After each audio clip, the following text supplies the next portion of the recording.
Et on va découvrir le chiffre de cette édition, justement, pour débuter cette séquence. 5,1 millions, c'est le montant des promesses de dons enregistrées au cours du SIDAction qui a débuté vendredi pour s'achever dimanche soir. Une progression de 25% par rapport à l'an dernier.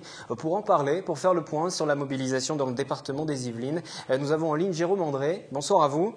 Oui, bonsoir. Président d'HF Prévention Yvelines. Sur cette antenne d'ailleurs jeudi soir, vous nous disiez qu'il ne fallait pas enterrer trop vite la maladie et visiblement le message est passé. Les gens ont été plutôt généreux.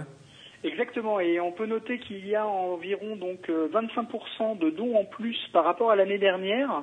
2012, je le rappelle, on avait donc le SIDAction avait donc récolté 4 millions d'euros.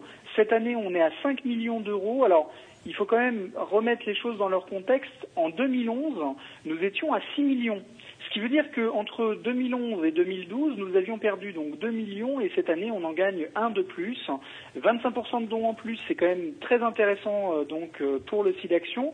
Et je rappelle que le SIDAction, c'est 50% qui partent donc à la recherche et 50% qui partent donc pour le travail des associations, notamment celle d'HF Prévention. Comment s'est passée la mobilisation sur le terrain du côté des Yvelines? Parce que votre association qui intervient pour la prévention et qui favorise également le dépistage a été très active aussi ce week-end. Vous avez collecté de l'argent?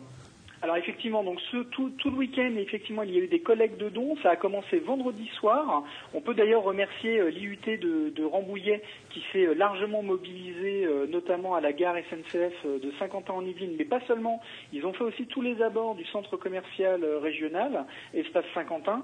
Et on a eu aussi donc le lycée Descartes qui s'est aussi démené pour le SIDAction et qui a fait aujourd'hui encore une quête. Et quant à HF Prévention, nos bénévoles étaient dans la rue et notamment à la gare de Saint-Quentin pour récolter donc les dons des Saint-Quentinois. Et ce qui est sûr, c'est que les Saint-Quentinois ont été généreux et en tout cas, on a pu noter qu'il y avait beaucoup plus de dons manuels, c'est-à-dire directement donc dans les tirelires du SIDAction que les années précédentes.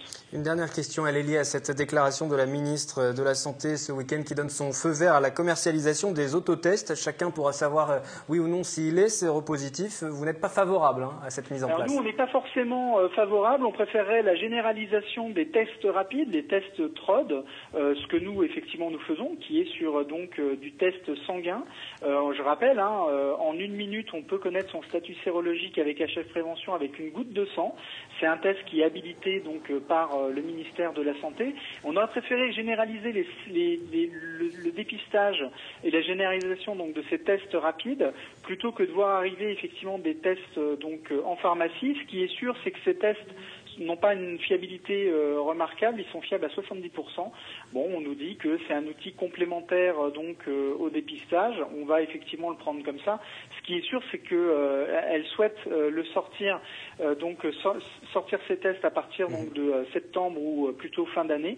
Donc pour l'instant, on attend de voir. Mais ce qui est sûr, c'est qu'en tous les cas, les gens peuvent nous contacter pour faire des tests rapides qui sont fiables à 99,9%.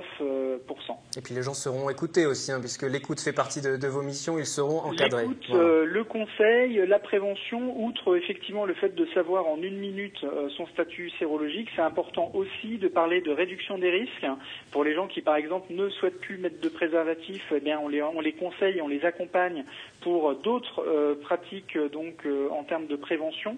Et c'est vrai que pour le coup, les autotests, ça aura de toute façon une signification simple, c'est qu'il n'y aura plus de prévention directement. Il y aura donc ces tests que les gens pourront faire chez eux directement et un numéro de téléphone, j'imagine, pour contacter des gens en cas de séropositivité. Nous, on trouve que l'accompagnement par les associations ou les médecins doit quand même rester quelque chose de primordial et on attend de voir ce que vont donner ces autotests, même si on nous parle de bénéfices-risques.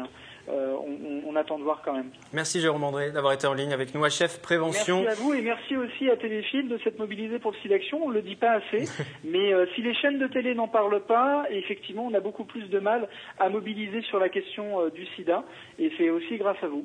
Et je rappelle aussi le 110 puisque la collecte de fonds se poursuit. C'est jusqu'au 18 avril si vous souhaitez faire vos dons par téléphone numéro le 110. Merci à Jérôme André. Exactement. Je rappelle ce chiffre. À l'issue de ce week-end, 5,1 millions de collectés. Puis cette bonne participation des Yvelinois, on vient de l'entendre. Il est bientôt 18h30. Si vous nous suivez en direct en ce lundi 8 avril, il est temps de passer au sport. Anthony Reich va me rejoindre sur le plateau.